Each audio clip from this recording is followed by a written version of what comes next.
Hello everyone, I'm Mithra. Today I want to talk about the Dung Beetle Knight. Ooh, I love this little guy. He's amazing. His fight is also very entertaining. It's very different.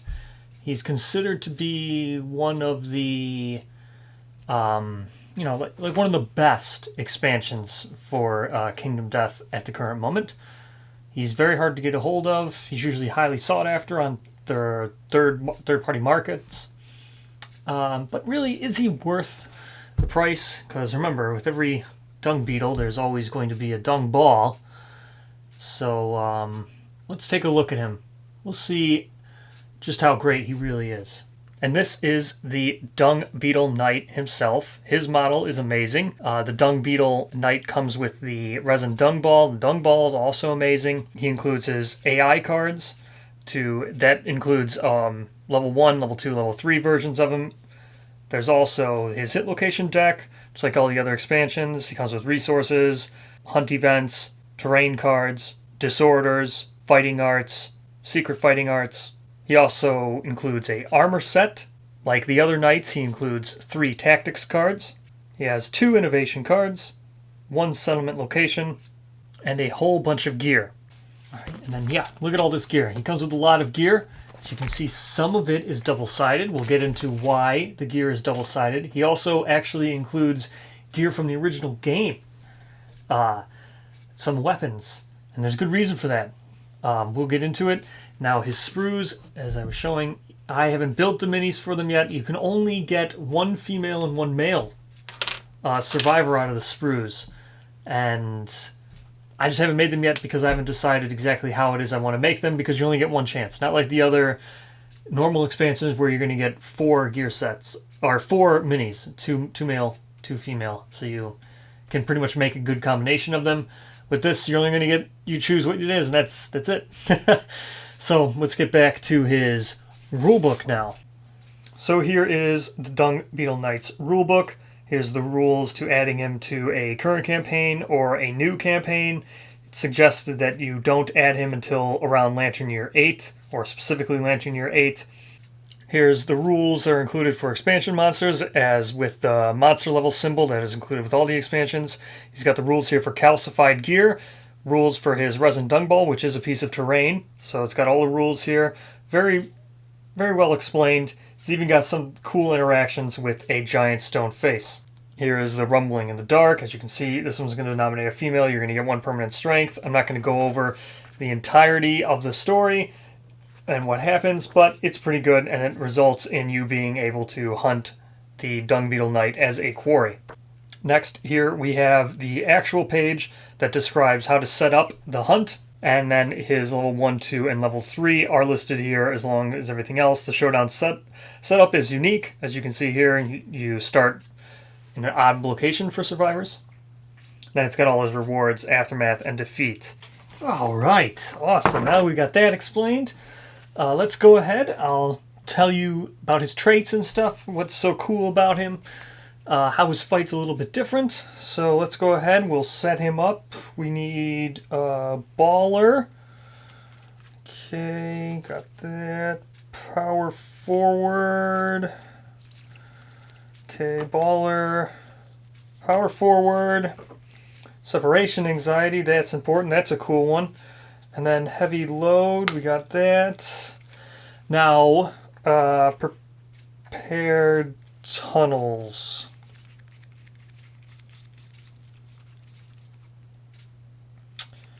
Hold on, I'm sorry about this. I must have put it inside the hit location or something. No, these are all AI cards. Oh, this is, sorry, this is really bad. Sorry, I meant to get prepped. These are hunts. I don't know where. Sorry, this is really unprofessional. I don't know why. I should have looked this over and set these all up. I don't know why. Now I can't find this prepared tunnels card.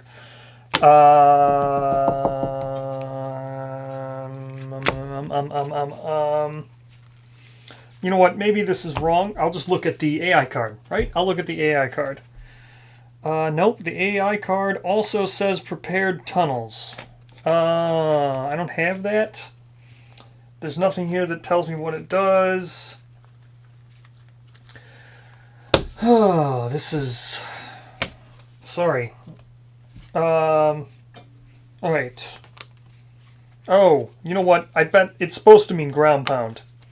That's what it's supposed to say ground pound. That's just a typo. I guess they printed the rule book before they tested the game. I guess that's what happened. They printed the rule book, or they designed everything before they tested it, or I don't know what happened. I don't know. So yeah. So I guess that's just a mistake. And then not only is the rule book, I guess then the AI card itself, it's also a mistake. So it should read ground pound. Okay. Now we've got that settled. That shouldn't happen again, I would hope, right? It's not going to happen again. Who would do that? Why would they let that happen again in the same rule book? Okay. Now that we got all that aside, I'll show you how it's done. His heavy load trait here, which just means whenever anybody collides with the dung ball, they're going to suffer the survival loss of 1. Baller is just something he's going to do at the start of almost every turn, or whenever AI card says to perform it, which just means if he's next to the ball, he's just going to swing this thing all around him, causing mass calamity, all kinds of stuff, knocking survivors all over the place, trapping survivors inside the dung ball. Next, we'll talk about his power forward card, which just basically makes him just perform something at the start of every one of his turns. This is just basically an attack where he's going to start with Baller and then like throw the ball around directly in front of him, causing mass hysteria. So he would then throw this, people would get stuck. Now with his dung ball way over there, this is when separation anxiety comes into effect. Now he starts freaking out. He wants to get next to his dung ball, so usually he's always going to run over here. It's a cool fight. It's a very enjoyable fight. Okay, cool. Now that we've discussed how the fight will be, assuming you now win against the Dung Beetle Knight, let's talk about his rewards and his aftermath. So you're going to get stuff that's called Caustic Preserved Dung every time you beat him, along with, you know, the typical exploding into resources that Kingdom Death monsters all do.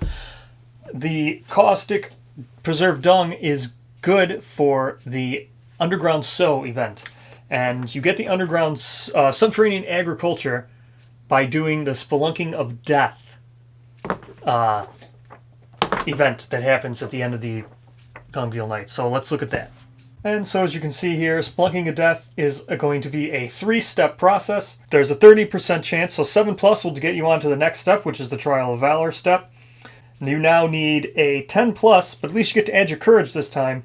The third and final stage, the Trial of Wits.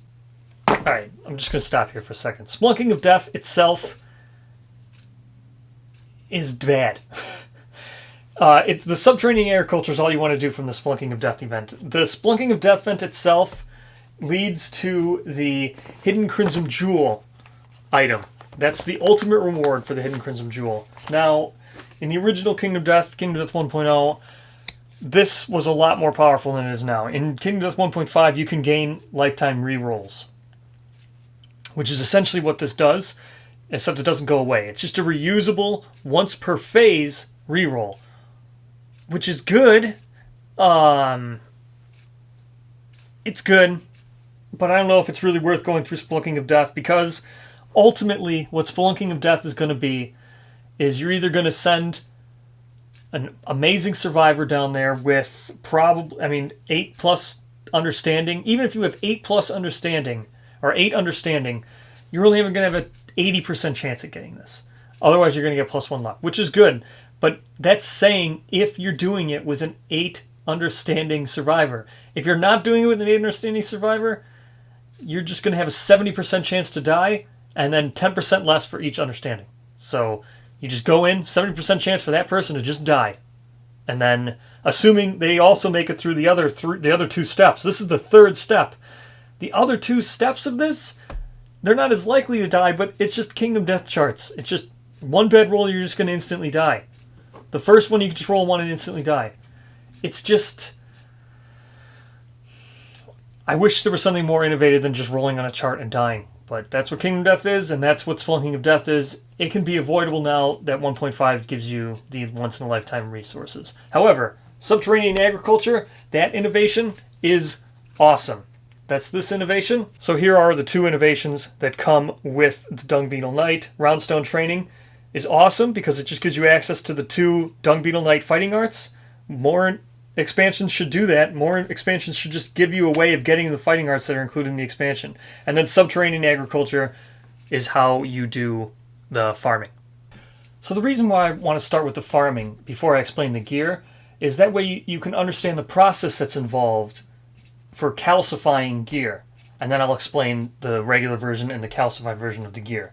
So what calcifying a gear is, it's just going to make it stronger. And how you do that is you use the Subterranean Agriculture endeavor to start the farming process and the embalming process.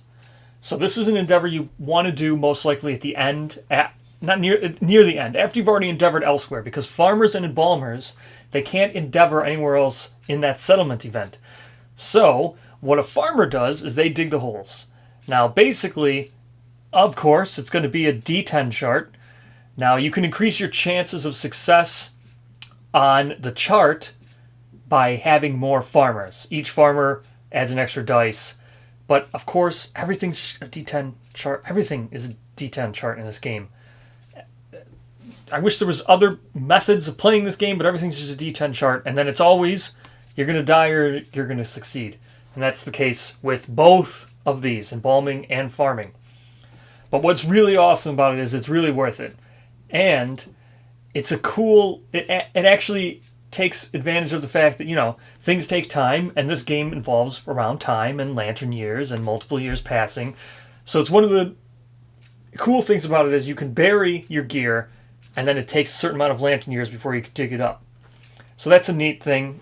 Glad to see that it actually takes advantage of the fact this game is like a legacy game. Okay, so here's the farmers first. First you prepare, and as you can see here, you roll a d10, adding the number of farmers to the result. And again, farmers cannot depart or endeavor elsewhere in the settlement phase. So make sure it just takes a lot of choice. So again, you can see here's just death, of course. Here's the regular one. And if you over-succeed, I think over-succeeding is not that great. And then here's encase and bury. Same thing. If you roll low, everyone's just going to die. Or you succeed. And here is the Black Harvest event that will take place a number of lantern years, depending on your result from the last roll. So you can see you nominate someone, they're the gatherer, then you roll depending on the level. I'm not really going to go into all of this, what it all does. The main thing is, here's where you unbury your gear and you get to calcify things. And you can see here, again, it is just another D10 chart because this whole game is nothing but D10 charts. Here's where you fail. However, you still get something. You do die, but you still get something. Right. Here is the settlement location for the Dung Beetle Knight. And here is where you can build all of his gear that comes with it. You get his badge, rainbow wing belt, digging claws, seasoned monster meat, shoulder pads, scarab circlets, elastic harness. What? Elastic harness? What is... Been so sick and tired of these things being mislabeled.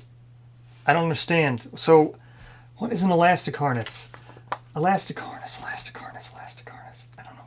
It must be talking about the rubber bone harness. I don't know. I don't understand how this was made like this. It's so weird because you'd think this was made first before they played the game, I guess, or they made this and then while playing they changed stuff, but then it was just like, whatever, we don't have to go back and change it. However, the same thing requires the beetle horn. Like the Century Greaves here require beetle horn to be made. And the beetle horn is another thing that's... The resource card is correct. Yeah, the resource card is right here. This is the beetle horn is in here. It is the name of that resource is correct. However, when you look at the hit location deck, it's not written right here. Here, when you do the critical wound on one of these things, you get an iridescent beetle horn. That doesn't exist. So they must have designed the AI cards and the hit location cards before designing the resources, which makes sense, I guess, because you want to make sure the monster works when you design the game. However, the AI cards then also reference ground pound, and I've already talked about the ground pound thing. Ground pound isn't on the AI card itself or in the book. That's where it's labeled prepared tunnels. So if you made the book and you made the AI card, and then you made further AI cards, but then corrected it after you made the corrected trait, you then didn't go back and create the other cards. But with the weapon resin crafter, you did go back and fix this after you made the other. It's so mind-boggling. I don't understand how these errors get through. It's just a weird thing, and this isn't the only place. Look, I could have done it in my last expansion reviews. Typos, bad grammar, and but this Dung Beetle Knight, I think, is the most egregious besides for the Lonely Tree. I don't own the Lonely Tree. I'll eventually get it, but yeah, one of the reasons why I didn't buy that was because I've heard it's unplayable, and we haven't even gotten to unplayable yet. We'll just jump a little bit ahead here. You know, the other thing that's included in this game, in the Dung Beetle Knight expansion, is the level 4 monster. There's a whole thing for him, and this thing is so cool because the secret meeting is yet another thing like the farming. It takes time. You meet with the level 4 Baron. You meet with the old master. My bad, I said Baron because the new expansion for in the Campaigns of Death comes with a Beetle Baron, even though he's called the Old Master in this. It uses the same art, and the model's made after this art. Again, mind-boggling and confusing. That aside, the secret meeting is so cool. And here is the secret meeting, which is the story event that leads up to the Old Master. Now, the Old Master this story event's awesome. The story of the Old Master is amazing. Another thing that shows how this really takes advantage of the fact that this game takes place where people are living, and it takes place over a long period of time, and time passes and relationships are established. It's a great story. I do suggest that you at least read it and maybe try it. However, this fight here, they did not playtest this at all. This is a bad fight. But here's where more even just mind-boggling things take place. So you can see, again, he doesn't have separation anxiety listed, which is a staple of every Dung Beetle Knight. And he is supposed to have it. Now, if he is supposed to have separation anxiety, and the testers have made the errata that says he's supposed to have it, it leads to a lot of confusion. But even this, they couldn't even get the AI deck correct. So the AI deck refers to cards that do exist. As you can see here, we have the Resin Sword, which is a real card. The Resin Hilt Bash does not exist. That's not a card. But here's his AI deck. All the cards do exist. You can even see, if they were supposed to playtest it, you could see that they did include AI cards that are affected by separation anxiety. So either they just ignored it or they didn't test it at all whatsoever. But you can see here all his AI cards. And the one that's supposed to be here over the Resin Hilt Bash is supposed to be Shoulder Bash. Again, more infuriating, because if this is the card it's supposed to be, it tells you to perform Ground Pound. Yeah, so if Shoulder Bash was supposed to be the card that was supposed to be in there all the time, if that was the case, Shoulder Bash refers to Ground Pound. Ground Pound is the card that replaces Prepared Tunnels, which was the mistake that was made on the AI card and in the book. So if you did test this, and you did use a card that references things that didn't exist, why didn't you then list Prepared Tunnels on the Old Master's I'm not even saying you needed to fix it. I'm just saying that if you actually did test it, why doesn't it then you knew that was what was going to need to be there. Prepared tunnels would have needed to be there if you knew that one of his AI cards was going to make him do ground pound. Even if you called it prepared tunnels to begin with, you don't have prepared tunnels listed in this thing. Oh my god, it's so mind-boggling. It's so infuriating. Look, I'm not going to lie. I'm going to be honest. It made the fight not fun. Knowing the fact that I was basically playing something that they could just not care about made it not fun for me. I don't like playing something where someone's just didn't put the time or effort in anything. It's really infuriating, and I don't. It's really bad. It's really bad. There's no excuse. There's also this other thing. There's an AI card in here, Resin Ball Shot, in his deck. It's the same exact card twice. Only one of them has mistakes on it. This card here. See, it's the same card twice, Resin Ball Shot. Everything on here is exactly the same. The only difference is this one has the separation anxiety and this one doesn't. But they're still both green cards and they're both the same thing. So are you supposed to do the separation anxiety on this one, or is this one different because it doesn't have it? Like, is the reason why you needed to actually make a second card because you wanted Resin Ball Shot to not have this on one 50% of the time it does, 50% it doesn't?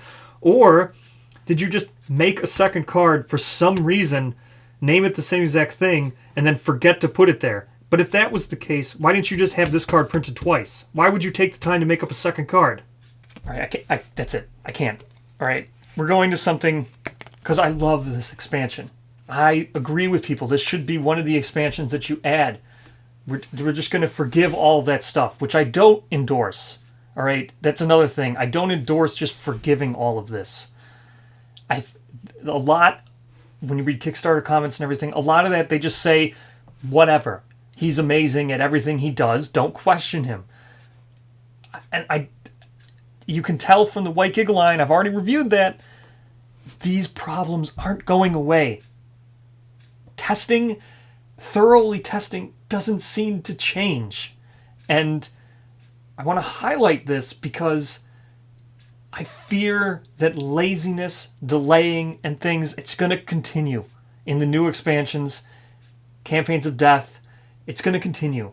And I don't know.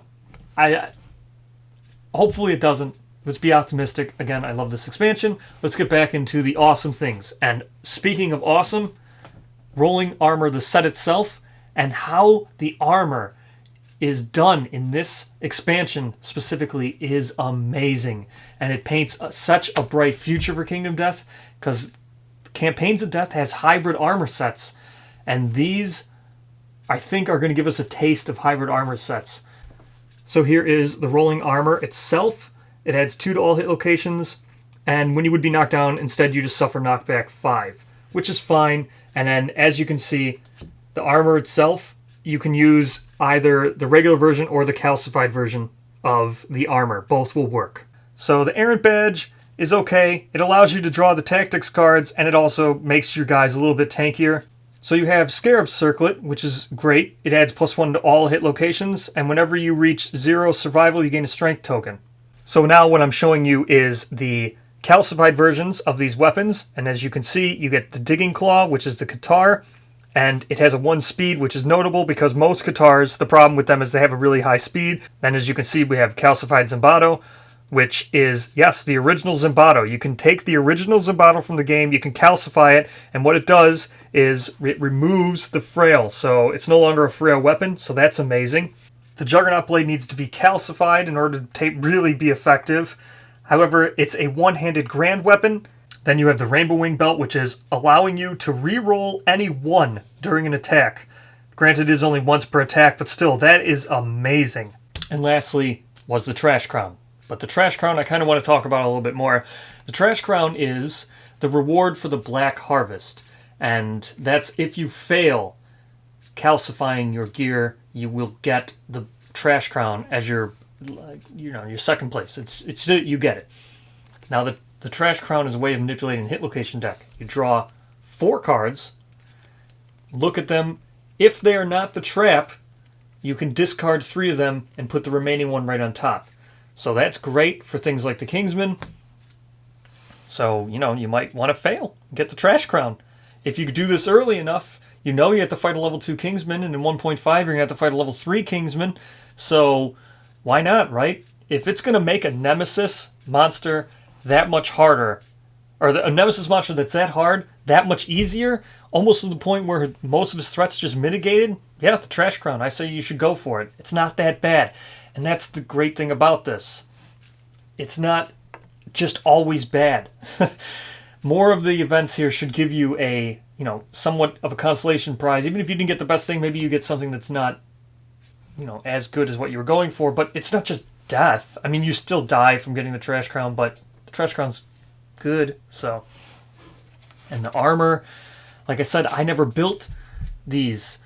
And the reason for that is because this armor is so awesome. It's not actually armor specific to a location. It's just an item. So a lot of these things, they can just go anywhere. The Scarab Circlet, it's not necessarily a headpiece. You can just wear it. The greaves, the shoulder pads, they're all just things you could just wear. The harness, and they all have a lot. So I don't know how it is I wanted to build someone. And that's when you know you have something great, is when you don't know exactly how to use it, and there's so many ways you want to use it. So that's why I haven't built a Survivor yet. And the future is bright for this expansion because of the fact that we're getting hybrid armor sets. These are super great even now without the hybrid armor sets. These are things that you might not need to make a full armor set. Things like the Phoenix, you don't really want to get that, but some of the Phoenix items good. So maybe you fight the Phoenix, you make just one thing for the Phoenix, and then you just use these other parts. Awesome. The armor's awesome. It's all very creative. Like I touched on the Roundstone training. You get Roundstone training. You get this innovation just for even putting the Dung Beetle Knight in your game. You don't even have to fight him. You just get it for doing his introduction event. And the 2 fighting arts that you get, Carapace of Will and Propulsion Drive, these are awesome. They redefine how the fight is played.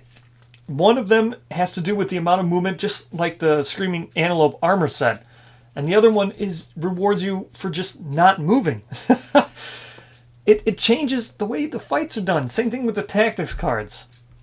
This is such a great expansion, even regardless of this just mess that this is, or the mess that the AI cards, or the amount of errata that needs to go into this, and the fact you need to know all of that errata to even play it. The fact that as this book is written, you can't even play the Old Master. Imagine that. If this would have been a computer game or a video game or something, the second this would have even tried to execute, the second you even double-clicked on it or put it into the console, turned it on, it would have just crit failed because this is written so badly. It would have just crashed, which is unacceptable. The fact that it wouldn't even be able to build the monster, the Old Master, multiple things have failed with that Old Master. Now, the Old Master, like I said, I did fight him. I mean, I've lost horribly. You lose horribly to level 3 Dung Beetle Knights. He's just even worse. And also on top of the fact that he has such a small AI deck that that fight is really bad. It's only for the best people out there, and the only way I would even approach doing that fight is doing it as like a one-shot with things built to fight him. I don't know how you would approach it in the game without having all kinds of AI you just have to fight one at a time. That's it. You would die. It's not for me. I'm not someone who wants to just sit there and manipulate the entire AI deck and the entire hit location of deck and then attack once and then let him go and then do 25 or 30 rounds of you just attacking once or twice. But that's how you have to fight him. I couldn't do it. I lost to him. But all those negatives, still, this is an amazing expansion. I can see why it's so highly sought after, and I would recommend getting it despite its glaring flaws.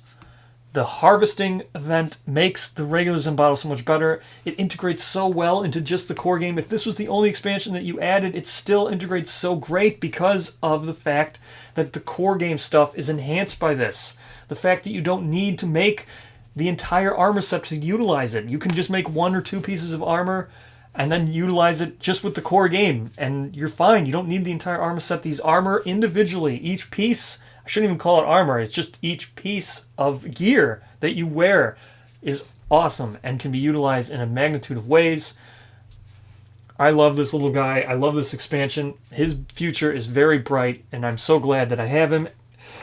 So, yeah, I would recommend that if you can get it, I would. I don't know if I would pay full price for it. Try to get it on Black Friday, but yeah, I could not recommend him enough. Dung Beetle Knight is a great expansion. Again, it's always so humbling. Thank you so much for all the support that you've been showing all these videos. It's so humbling, and I'll see you in the next review or the next Lantern Year. Thank you so much.